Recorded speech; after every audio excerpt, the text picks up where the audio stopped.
Uniqueness has to be authentic, it has to be you. Am I an insurance broker the same as 4,000 or 5,000 other brokers, or am I a distributor of insurance products? Remember, why spend your life trying to fit in when you're born to stand out? Well, you know, the thing is with me, if I think about my business, is I used to be on these message forums on computer games. And a friend of mine, when I worked for a company over in London, he said to me, he said, Brad, you go into a room and you make everyone start talking. You're like a Brad grenade, right? Yeah. And I thought to myself, how can I make a business out of one, speaking to people online, and two, going into rooms and making people talk? Yeah. And that's why I started my networking business off. I had no idea what a complete nut job I'd come across as, right? True story, right? I had no idea, no idea, and I don't know if I'm coming across as a nut job now, but the point is I had no idea of you know, it's a bit like saying to a fish, what's the water like? Water? Yeah. Doesn't know. I didn't realise I was fundamentally different to most people in business. And it was only until somebody sat me down and said, you are a bit different, that I actually recognised that. So prior to that point, 3 or 4 years ago, I was blissfully unaware of it. Yeah. I mean, standing out is important, isn't it? I mean, you stand out clearly in business, and I, sort of preach about standing out in business. How important do you think that is? I got booked by JCB, big company, to speak, to their guys. And the reason I got booked is out of the 250 speakers that were there, I was the only one daft enough to have jeans, t-shirt and trainers on. Yeah. And as you might have seen with my seminars, there was 5 deep, people trying to get in. So I'm fundamentally different. And I always ask people, how are you fundamentally different to your nearest competitors? And people go, oh, well, we're a web design company. What we do, we speak plain English, not geek. Well, guess what? So do your competitors. Yeah. I'm an IFA, I give away a free hour one review. So does everyone else. So how are you fundamentally different? Because if you're not fundamentally different, it's going to come down to price or personality every time. And if you're happy competing on price or personality, great. If you're not, be fundamentally different. And that's what I've tried to do with everything that I stand for. Some of the stuff that I've ever done, right? When I was in my corporate career, albeit a loose one, I was told by the director team, Brad, your ideas are daft, they're not going to work, they're unworkable. And actually those same daft ideas are the ones that I've applied throughout all my businesses.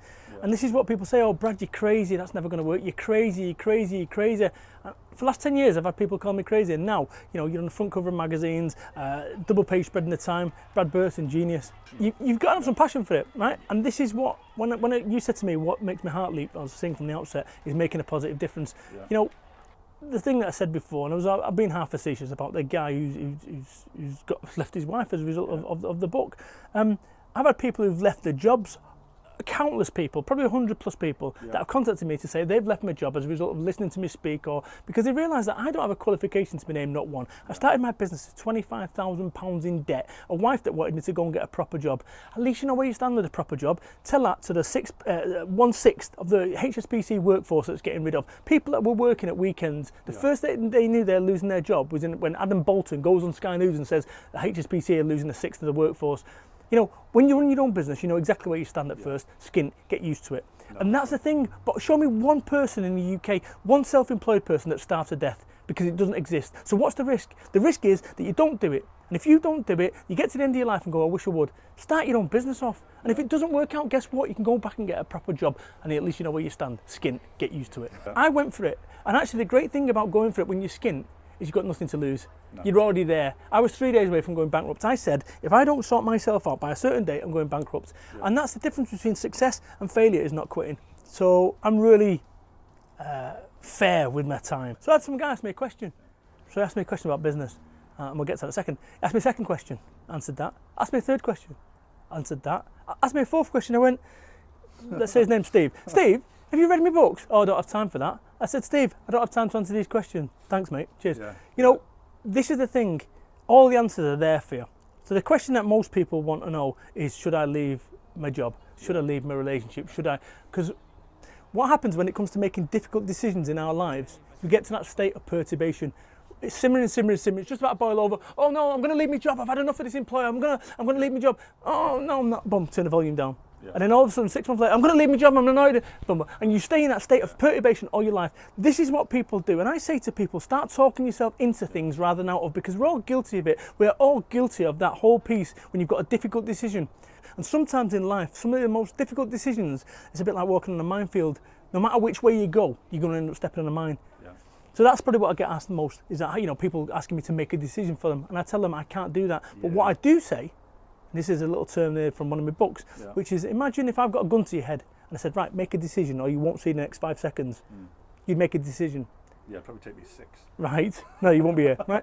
That's what I call Manchester motivation, right? Because if you had a gun to your head, right, and I do that to tell people, I say, right, make a decision fast, boom. When people have asked that and I've been at seminars, boom, they go, They freeze. right. No, they tell you what's going to happen. And that decision's the best one, that they've assimilated all the information, and they just don't want to make a decision. So that's what I do. Manchester motivation's a good one. See, I thought that making money that's what success is about. No, it's not. It's not. It's about being happy. And this is what I say to people: chase being happy. Once again, just to reiterate, Dad was a heroin addict, no qualifications, 25 grand in debt. I've been addicted to drugs twice. I've done 4 years on the dole. Yeah. And yet I run an international business. I've written 3 books and did it. Come on. So what happened to me is I was 31 when I decided to. That's not fair. When I say I decided to sort my life out, my teacher said to me I'd never amount to anything.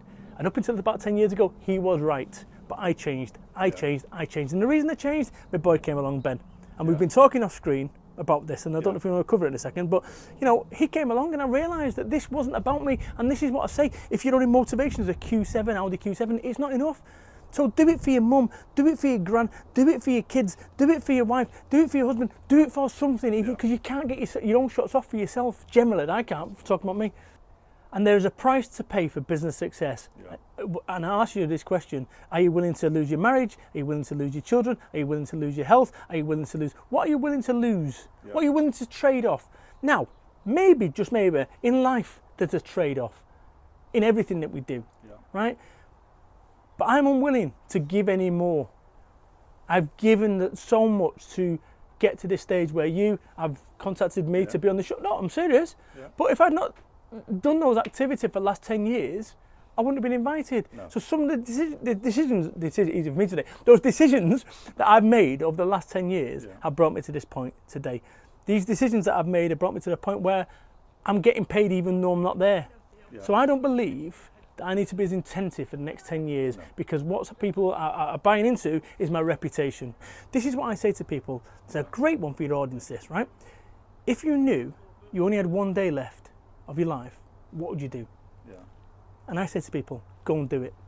And the same goes for this whole piece about, if I'm selling extra days of your life now for £1,000, how many would you want? If you knew you only had 1 day left, how many would you want? As many as you could afford. And that says to me that today is as valuable as the last day of your life. The difference is we just take today for granted. Start looking at the whole thing and say, look, you know, yes, you can have all the business success in the world, but if you've got all the business success in the world and you're unhappy, you've got no success. Because you know what happened to me when I talked about me being unhappy 3 years ago? I had a nervous breakdown, right? And I'm not afraid to share that, right? I'm all right now, okay? But, you know, I had a nervous breakdown because what had happened is I was making some bad decisions, right? And I think we're all guilty of this in business, of making bad decisions. But a mistake is only a mistake after the event, right? No one, including me, wakes up and says, I'm going to go make a bad call today, but occasionally I do. And you learn from that. Any mistake or anything that doesn't go your way, you learn something, which is what I talk about, which is experience is what you win when you lose. And I've learned massively now to start, 1, appreciating today, 2, that money is not what success is about. Imagine you're a captain of a ship, and you are a captain of a ship, your ship, and over here is an island with health and relationships, and over here is an island with wealth beyond your wildest dreams. Which one are you full speed ahead towards? Because 3 years ago, I was full speed ahead towards wealth. Right? Because I thought that once I get here, I can sort my health out, I can sort my family out and all that sort of stuff. I was very fortunate to be able to pull back from the brink. But you know what? I ended up with success. Success, I was ill. Success, I was ill. And this is what I see so many people that, you know, they're putting double downing on their health, double downing on their stress levels for business success. What's the point if you haven't got your health? So there's a balancing act to get it. And when you start a business off, you've got that enthusiasm. Because that's what you have in the first 3 months. You've got so much enthusiasm, so much excitement that you're going to change the world and this, that and the other. And then what happens is your enthusiasm and your savings start dissipating at about the same rate. That's when it gets real. So you've got to have a reason. If your only motivation is money, it's not enough. If your motivation is that you want to work your cobblers off for the next 10 years so that you can take your children to Disney World and that you can buy your parents private healthcare, then that'll keep you going a whole lot more than you want an Audi Q7 with 22-inch wheels. But if I know that if I'm paying my mum's private healthcare and I know if I'm taking my children to Disney World, guess what? I'm doing all right. And this is what I say to people: if you've only got this, want a £10 million business, sorry, it's not going to be enough. You use something like you talk about rock climbing. Use something where you can peg it. Say, right, if I get there, I've made distance and I've made progress. You've made progress. Absolutely.